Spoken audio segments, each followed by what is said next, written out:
So, ladies, I will start with you, Fiona, since you're just right next to me. Maybe let us know a little bit about just what you are doing. And so that would be something to be able to start the conversation.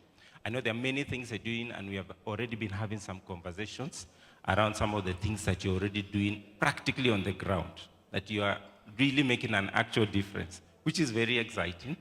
But for you, what's your role and what do you do? Thank you so much. Hi, everyone. My name is Fiona Mugambi. I'm the head of growth and partnerships at Octavia Carbon. What we do, we design and build machines that remove CO2 from the atmosphere. So basically, we are tech developers in that sense. So what trees do, we are doing with tech. We are pulling down all the CO2 that is in the atmosphere, and we are channeling it to our storage partners who now inject it underground. So when you look at the climate space, we are the ones who are actually, we are the ones who are what people conventionally say, cleaning the air with vacuum cleaners. That is sort of what we do, yeah. And we'll circle back at that in terms of now the role of women in that. Huh? So, but for Namara, maybe for F6 Ventures, what do you do?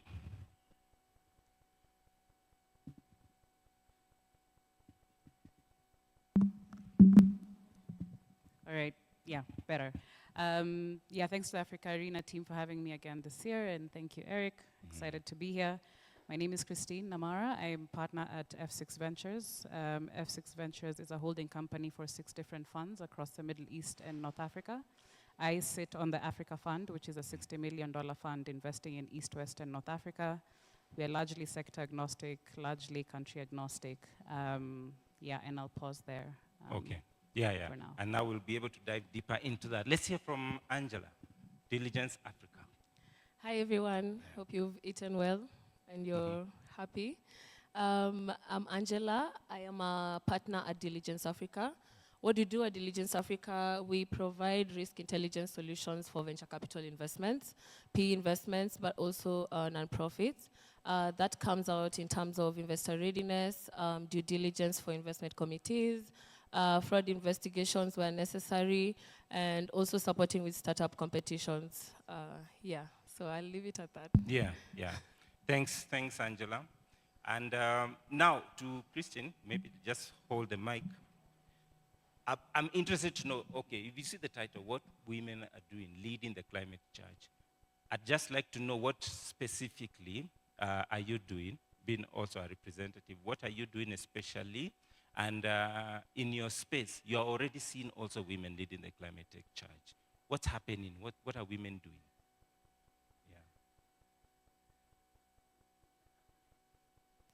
All the mics hit me, okay. Yeah, so I'll take a step back just to outline why or how women are leading the charge, just from like a micro level. The first thing I'd like to highlight is that, as is the truth with most things, women are disproportionately affected by climate change. Anytime there's any kind of crisis, we find girls leaving school to do the work of caregiving, women stepping back into households out of their business, and so on and so forth. But on the other side, we also see that at least 60% of women in Africa are gainfully employed by agriculture, which is a big part of the food conversation, of the climate change conversation. The other thing we see is that at least 80% of household decisions are made by women already. And so if you're actually trying to make a difference in climate, there's no real way to avoid having women at the forefront of this. From a VC standpoint and on a flat F6 Venture standpoint, at least 15% of the fund is committed to climate, and at least 30% of the fund is committed to female founders. And so we're not just sitting here saying that this needs to happen. We're actually making moves towards what that means, and that has taken different shapes. It has meant changing the language we use in emails. It has meant changing how we approach female founders. It has meant changing how we're doing our calls to application. It has meant many different things, just to make sure that women are at the forefront. In terms of founders, we've seen, and we already see even in this room, a lot of women are. Yesterday there was a panel by a bunch of female founders, Koamana, Sharecard, Farm to Feed, Semi Solar. all of these are led by women. And when you look at the numbers, there's a lot more women building in the climate space than any other space.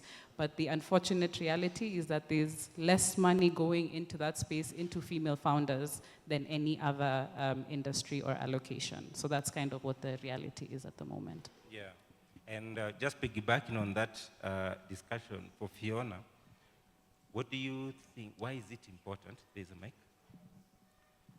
There's a lot that your company is already doing in terms of inclusion of women, even in leadership and in some of this decision making. Why is that important? But maybe you can start with what are you guys actually doing to include women, but why is that important? Yeah, thank you for that question. So for us at Octavia, I think the first time we started thinking about women of Octavia and the female engineers, all the female technicians, how do we include them, how do we create safe spaces? The first thing we did was we created a welfare group in the company, so Women of Octavia, which now we meet monthly and we discuss, how do we make better decisions? How do we ensure that when we're in a boardroom, we are heard? How do we ensure when we're meeting clients, we present, with as much confidence as possible? Also, as data has shown that, it's easier for men to get away with bluffing things than women. Women would rather maybe stick to their data as much as possible, but it's easier for men in that sense. So we discussed some of these things.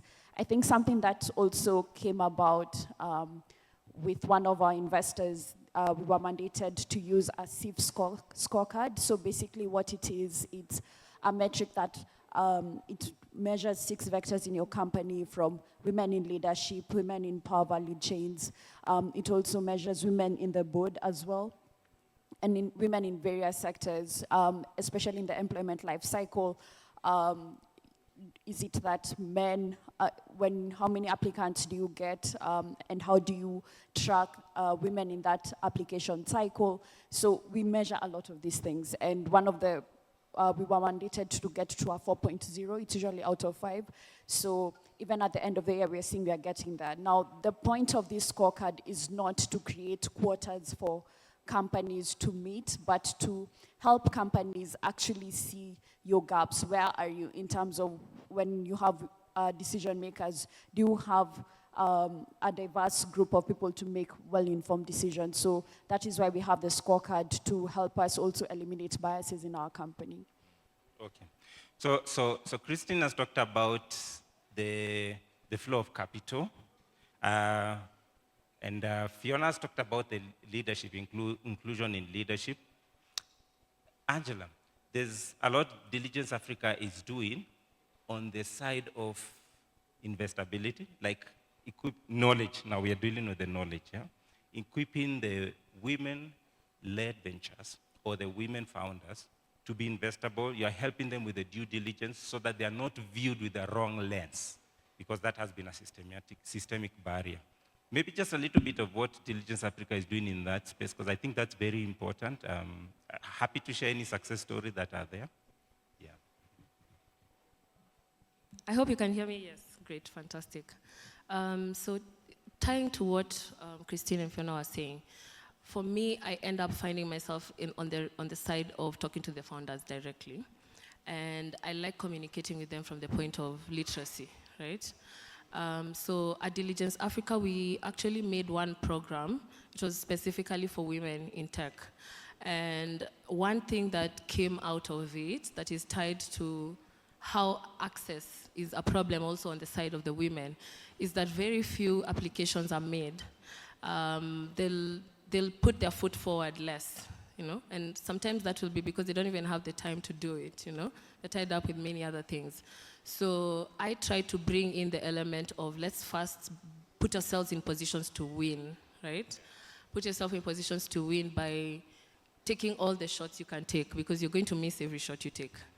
And then you now look at it from the language and how you're communicating, encouraging them to actually lean into the literacy. Because there is now making the application, for example, and then maybe you select some people, right? you'll find like some of them will not show up, for example, or maybe they'll be tied up because of the time constraint. The time constraint is actually the biggest issue and hurdle for women, from my point of view. So I like to bring in flexibility. The flexibility of, are they available to be able to learn these foundational things, right? Because once they have that, I feel like everything else comes easily. It's more of like the foundational groundwork. Do you understand? So I have a background in finance, and a lot of my work involves around reporting standards, around audit and assurance. So I like being able to teach from that angle to show the importance, and then from the importance, then it creates now the rest. The rest just falls into place. So what I have noticed is we need to take more chances as women, put ourselves out there, and then these opportunities now are going to actually make an impact that matters more, as opposed to you're seeing it over there and it's like a hot rod. You don't want to touch it. You don't want to touch it. So that's how I see the knowledge gap for me. It's more of like sometimes the resources are there, but there's a little push that's needed to bridge that gap between the availability and actually implementation. Yes. So let me tie that back to Christine. Right back there, we were talking about how it is interesting, even by numbers. The data shows that women make most of the purchasing decisions on households. Just that statistics, however broad it is, how important is that to therefore mean empowering women more? How does it really have an impact on climate? The fact that they make most of the purchasing decisions, just that, yeah? I think it makes a difference because a lot of the drive towards climate positive impact on the household level surrounds things that mostly women would make decisions around, right? So when we're talking clean cooking, when we're talking lighting for the household, when you're even thinking about, that pay-as-you-go mobile phone for the purposes of business, a lot of those decisions are made by women. There's actually no real way to bypass the idea of including women in this climate change drive. Even if you attempted to, there's no real way to do it because there's just a lot of these things surround the operations of a household on a micro level. Yeah. And then when you think about leadership, as she mentioned, as you go higher and higher, the more women are sitting in certain places, I believe the better decisions will begin to be made on those levels as well. So I think there's no way to bypass that. I mean, as old as, if you think about Kenya with Wangari Maathai in 1977, this babe was fighting for forests. That was before we started saying climate change. It wasn't sexy at the time. So women have been at the forefront, and there's no way to bypass that, in my opinion. So I'll go back. Now, this is a question to any of you. I saw a report from PwC last year, 2024, that shows that the amount of funding that went to women founders or women-led ventures on matters climate was 1.9% thereabout. That's quite disproportionate.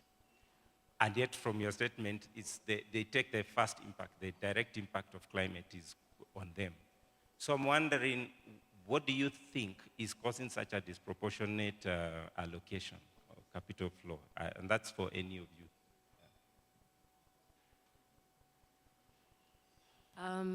I can speak from my side as someone who does due diligence on businesses all the time. Women-led businesses are not being found as much as men-led businesses, from my point of view of doing the due diligence. I can definitely say like 80% of the due diligence work that I do is actually businesses led by men, right? And then now you look at it as you've done the due diligence, how many are actually now translating into funding actually going? So already it's disproportionate from the targets. And then now we come downwards into the targets are now actual targets to be given money. So I find it to be, again, I'll keep going back to the time issue, right? Women have so much that they're doing on any given day on top of the already existing And this is now they have business, and then now they have the life that they're leading. They have kids, they have all that going on for them, running families. A lot of women also take care of their caregivers as well, not just to primary families, but also secondary. So for me, it's always a time issue where if they don't have time to put themselves out there, they're not going to be discovered, right? And then even if they are discovered, I feel like it can be a level playing field after the discovery, because you're all going to get the same information. You're all going to be put through the same criteria, right? For me, it's the foundational, the discoverability of it. So we have to find a way of creating enabling environments, like Namara was saying. We have been taking the charge, since back in the day. It's more of creating enabling environments that allow for more women to be able to take advantage of all these investor readiness training programs. And also, there's something that I don't like how we separate women. I mentioned this earlier, how we separate women on the side, and then you give them something that is for women alone, and then you have the main thing, right? The integration needs to happen from the word go. That way, it's not going to feel like you're being given something special. It's like you are there by merit and meritocracy as well. So that's how I look at it from the angle of the foundational issues. Yes. I can kind of respond to it from a VC standpoint. So I think that the correct statistic there is that less than 2% of capital goes to female-led teams. And then I think maybe after the female CEO teams, and then 5% like female-led teams, something like this. I think that the problem is just a lack of intention. A good example, and I say this all the time, is like we like to have these female founder panels after lunch when no one is listening. Last year it was under the stairs, down the bend, in the corner, during the same time we're talking about exits. And all of these things seem minor and they seem irrelevant, but like if the conversation is not at the forefront, then the impact is going to be obvious in terms of those numbers. I think the other thing that we need to kind of be cognizant of is that not everything fits within VC. And so just because 2% of capital went to X in VC does not mean that women are not building, does not mean that things are not happening. It just means that they're not getting money from us. What we need to start talking about is what a diverse capital stack looks like, and perhaps that diverse capital stack will include more women, because we're building in spaces that are not sexy for VC: healthcare, education, climate, these things that are impact heavy and in many cases not high growth, high innovation, high return type businesses, right? So in my perspective, when we begin to show more intention, we will begin to see a change in the numbers. And of course, there's lots of work I can talk about that's doing that now, and in the next 2 years, we'll start to see things shifting significantly. But a lack of intention is what we are seeing in the numbers. Yeah.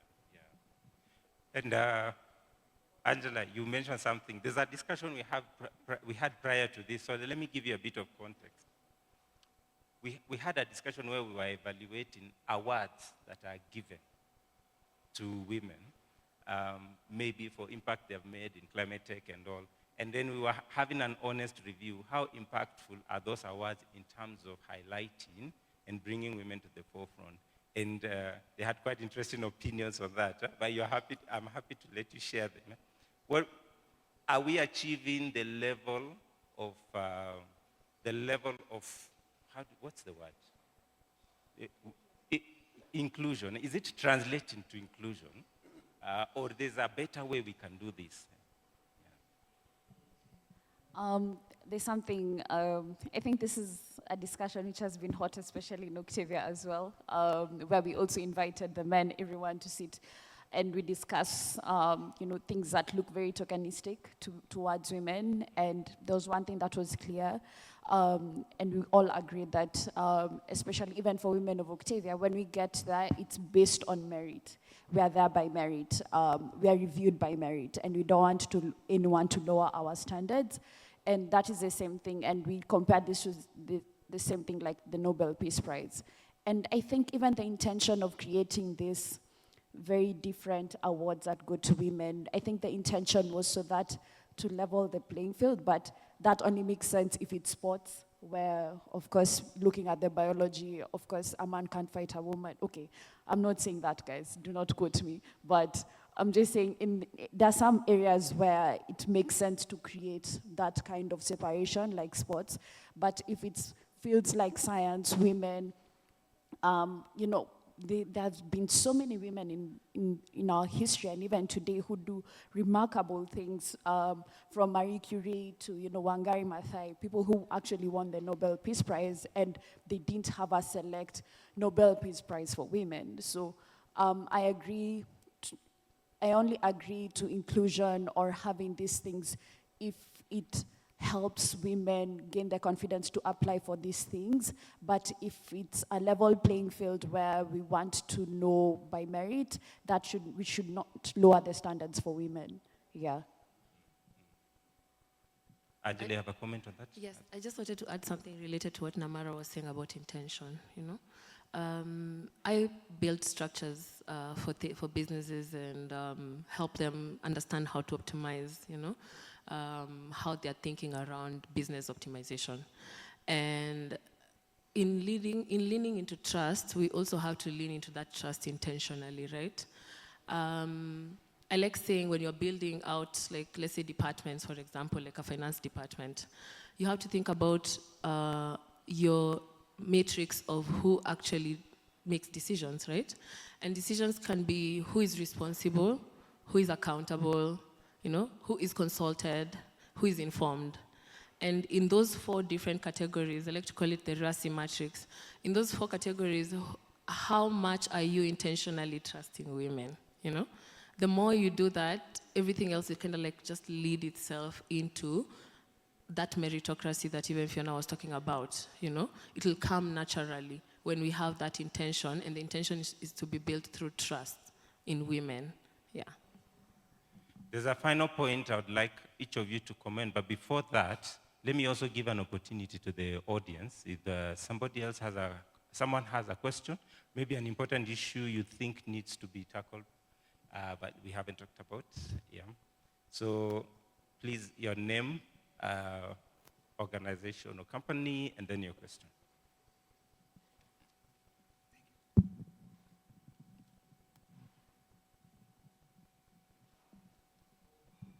Thank you.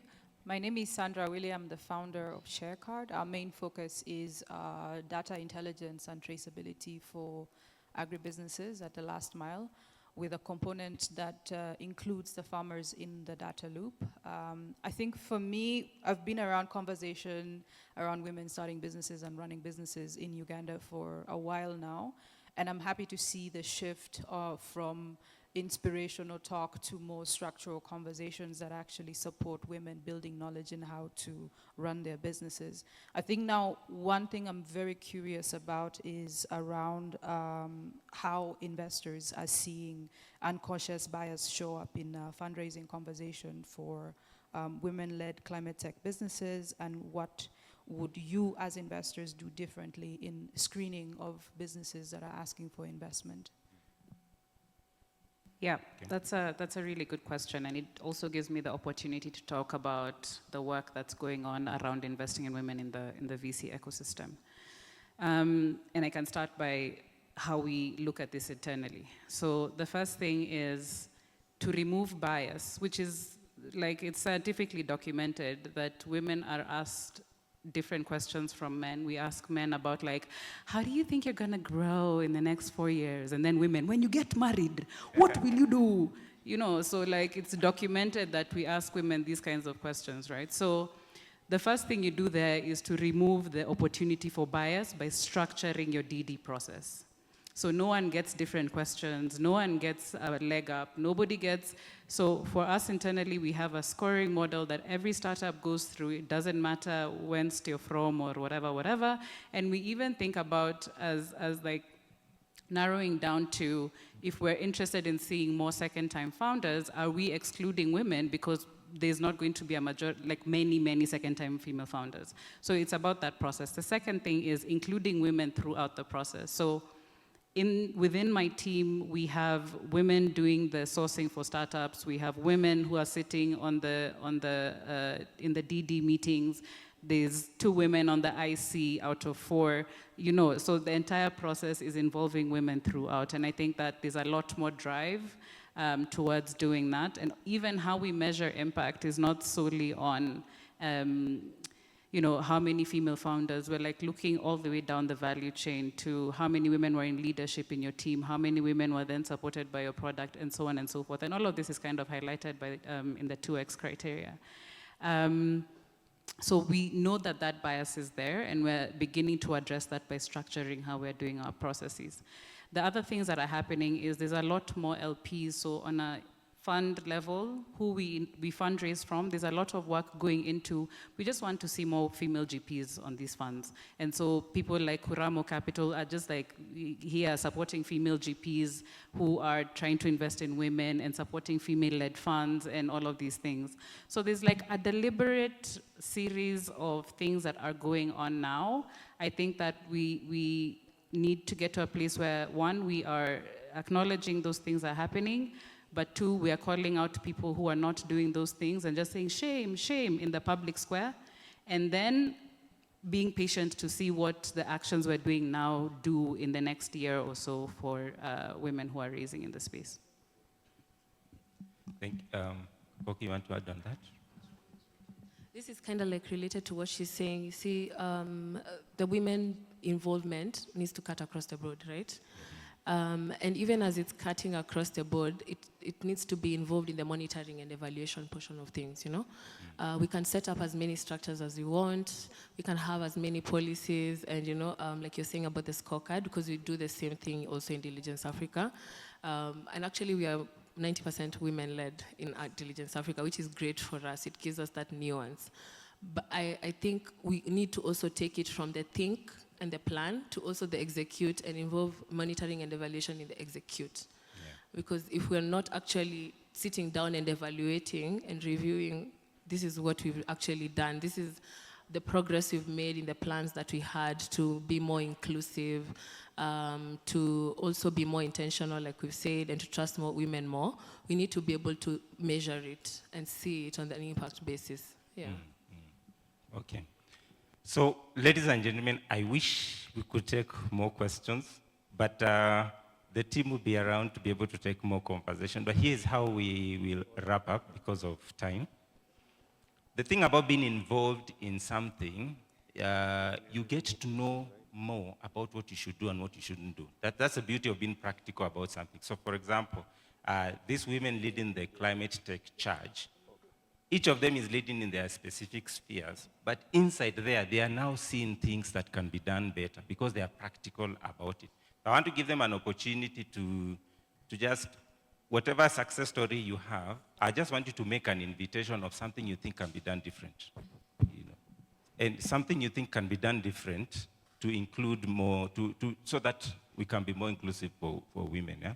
Now, just whatever lessons you have picked, just wrap it into, this is something I think if we do it different, it will make a difference.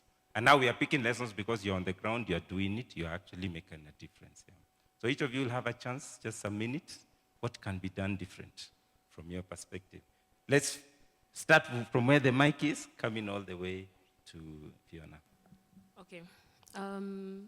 So based on what I do, what I think would be the best implementation plan for starting low-hanging fruit, since I work a lot as a middleman, right?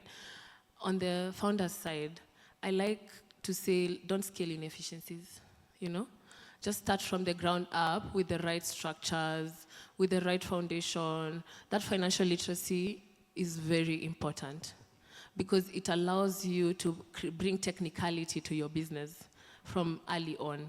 Even as you're thinking about all the things you need to do, you think about them from the point of a structure, right?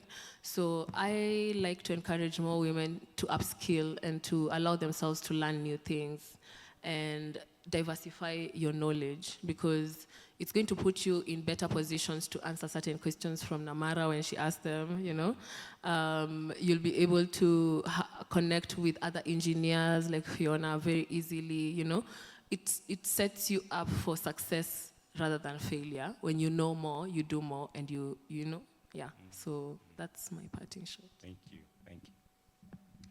Mine is very simple. It's just give women money. Nice.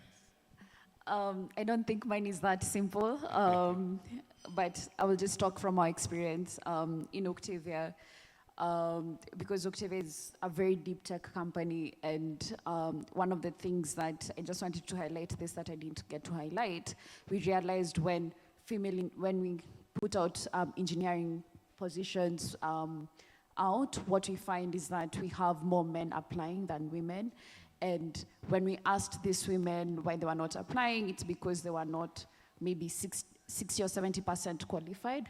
And then we also did research and found that men would apply if, they are only even 50 or 40% qualified, and they actually make it through the funnel. So what we also do with this data, and especially for our engineers, we first ensure at Octavia we create a safe space, and then we also we invite more women to come and work, because what we've realized is that we are the ones who are building this technology, and we need to show that women can develop this deep tech by themselves. And so we actually, what we are doing is putting out a competitive female attachment program that is targeted towards women. And what that does is not just to create that tokenistic kind of view, but to increase their confidence. When they come and work with this deep tech, with us in the deep tech industry, they see that these are things being done by, women designing highly complex things that only 10% of the people in the world that are doing, right? So for me, and my takeaway, and mine is to just encourage more startups that are here, try and really open up your company, open your lens, and just try and see how do you involve these women in the tech spaces, and how do you ensure you create confidence for these women to apply, because they are qualified. They're just shy and think that their male counterparts are better suited for it. So mine is to just encourage you. For Octavia, it's working, and for us, it's purely merit-based, but for us, we just want to boost confidence as much as possible for our sisters here. Thank you, Fiona. Sorry, that wasn't very simple. Sorry. There's someone it has spoken to. Thank you, Christine, and thank you, Angela. I believe they have spoken to founders, they have spoken to VCs, they have spoken to any other stakeholder and enablers within the ecosystem. Ladies and gentlemen, please help me appreciate these ladies who are leading the climate tech charge.